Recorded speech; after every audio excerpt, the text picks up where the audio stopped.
নমস্কার, কেমন আছেন সবাই? আশা করছি সবাই খুব ভালো আছেন। আর এই তো আমার এক প্রকার চলেই যাচ্ছে। এই ভিডিওটা দেখতে পাচ্ছেন, এটা ছিল গত 14 তারিখ। তো আমরা মোটামুটি দুপুরবেলায় খাওয়া দাওয়ার পর বেরিয়ে গেছিলাম কলকাতার উদ্দেশ্যে। মানে এত বৃষ্টি হচ্ছিল বলে বোঝানো যাবে না, যে বৃষ্টির মধ্যে কোনো রকমে ছাতা মাথায় দিয়ে উঠলাম গাড়িতে। তো এই আমরা বেরিয়ে গেছি, আমার বড়দি, আমি, অরি, ওর বাবা। আমরা যাচ্ছি হৃদয়পুরের বাড়িতে, ওখানে আজকে থাকবো। কালকে সকালে বেরিয়ে যাব ব্যাঙ্গালোরে। মানে কালকে সকালবেলা বলতে 15 তারিখ আমাদের সকালবেলায় ফ্লাইট ছিল, 6:15-তে ব্যাঙ্গালোরের ফ্লাইট ছিল। কারণ ব্যাঙ্গালোর যাচ্ছি একটাই কারণে, সেটা হচ্ছে অরিকে ওখানে সার্জারি করানোর জন্য। অরির যখন জন্ম হয়েছিল তখন অরির সব ঠিকঠাকই ছিল, কোনো কিছু বুঝতে পারিনি। 3-4টে পেডিয়াট্রিক দেখানো হয়েছিল, সবই ঠিক ছিল। কিন্তু গত ডিসেম্বরে হঠাৎ করে ওর বাবা খেয়াল করলো যে অরির হাতের বুড়ো আঙুল, বা হাতের বুড়ো আঙুলটা সোজা হচ্ছে না। তো সেটা যখন টানা হলো, অরি এক প্রকার খুবই কান্না করলো। তো জিনিসটা দেখে কেমন একটা সন্দেহ মনে হলো।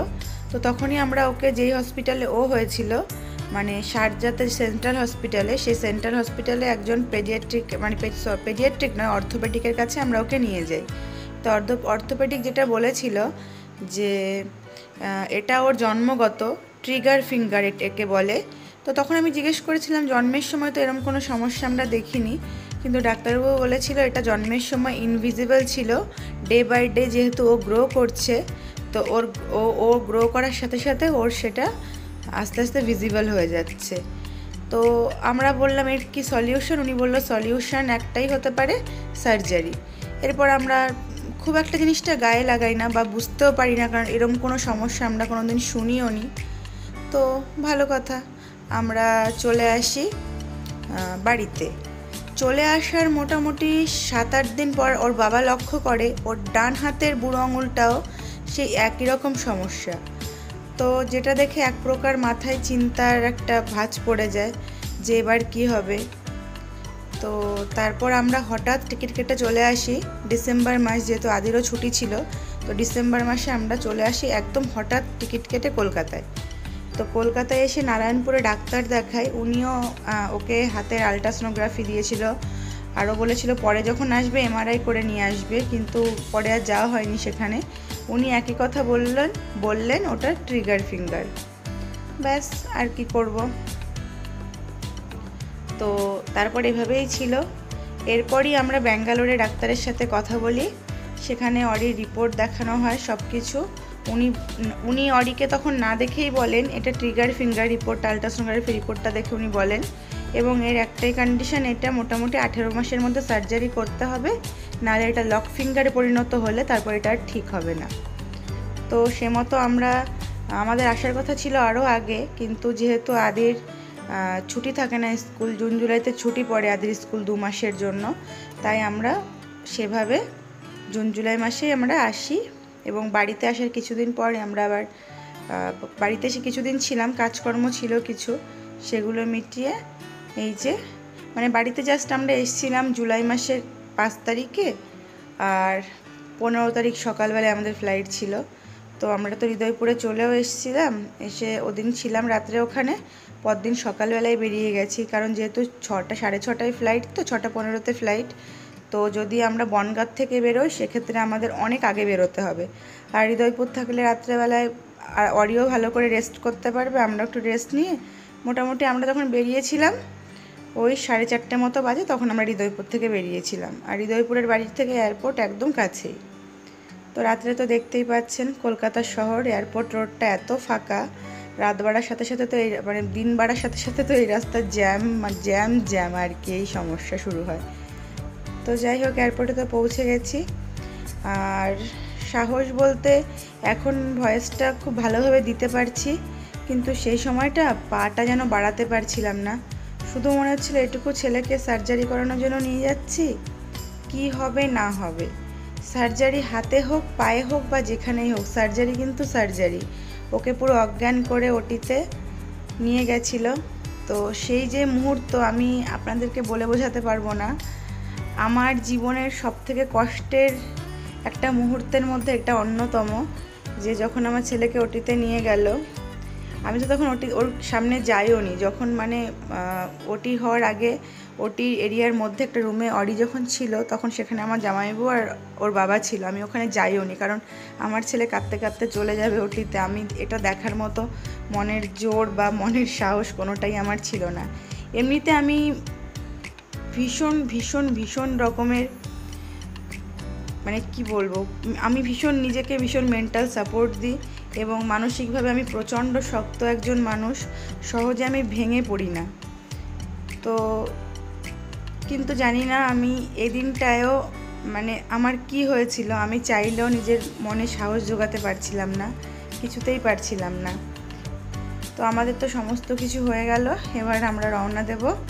আর এখান থেকে কলকাতা থেকে গেছিলাম আদির বাবা, আমি আর আমার বড়দি, আর মহারাষ্ট্রের থেকে আমার বড় জামাইবাবু আসছিল, মানে উনি ব্যাঙ্গালোরে ডাইরেক্ট চলে এসেছিল।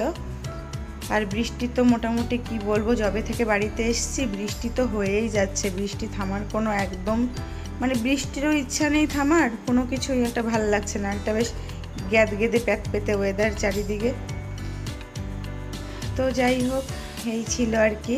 তো ব্যাঙ্গালোরে যাওয়ার এটাই ছিল কারণ, হঠাৎ না, এটা অনেক দিন আগেকার থেকে আমাদের প্ল্যান ছিল যে ওকে 18 মাসের আগে আমরা অপারেশনটা করাবো। আর যেহেতু ওর 16 মাস কমপ্লিট হয়ে যাওয়ার পরেই আমরা সিদ্ধান্ত নিলাম এটা এবার করানো যায়। আর একটা বড় মানুষের অপারেশন করলে না, মানুষটা বুঝতে পারে যে আমার এখানে ব্যথা লাগতে পারে বা কি আমি কোনো কিছু করব না, এরম কিছু। কিন্তু একটা বাচ্চাকে সার্জারি করানো যে কতটা ডিফিকাল্ট ছোট বাচ্চাকে, সেটা যাদের না হয়েছে তারা বুঝবে না। এই সব জিনিসগুলো যে সমস্ত পরিবারের উপর দিয়ে যায় বা যাদের উপর দিয়ে যায়, তারা ছাড়া আর দ্বিতীয় কেউ বুঝবে না। মানে কেউ আপনার কষ্টে কাঁধ মেলাবে, দুঃখে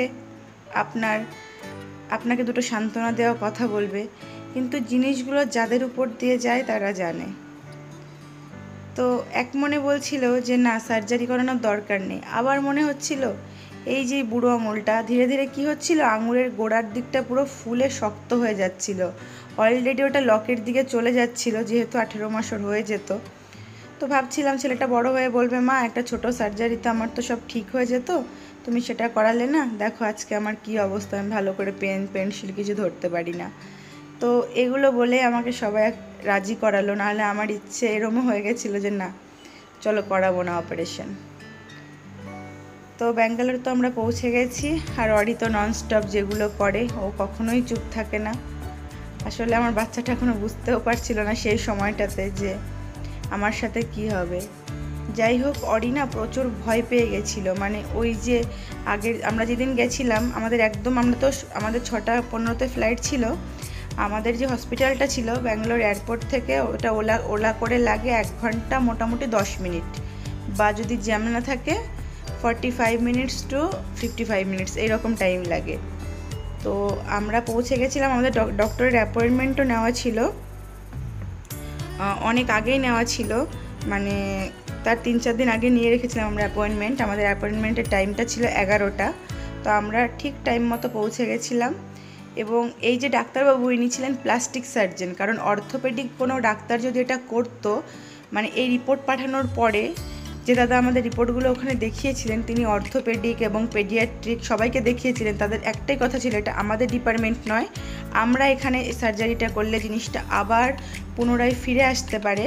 তো এই ডিপার্টমেন্টটা হচ্ছে প্লাস্টিক সার্জন, যে তার ডিপার্টমেন্ট। তো প্লাস্টিক সার্জনকে দিয়েই আমরা অপারেশনটা করিয়েছিলাম।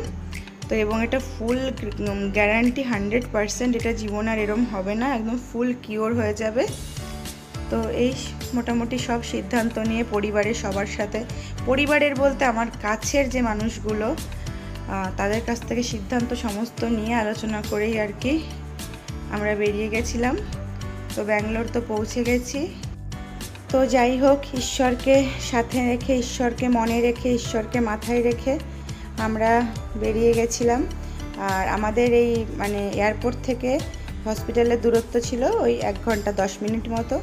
তো সবাই খুব ভালো থাকবেন, দেখা হবে পরবর্তী কোনো ভিডিওতে।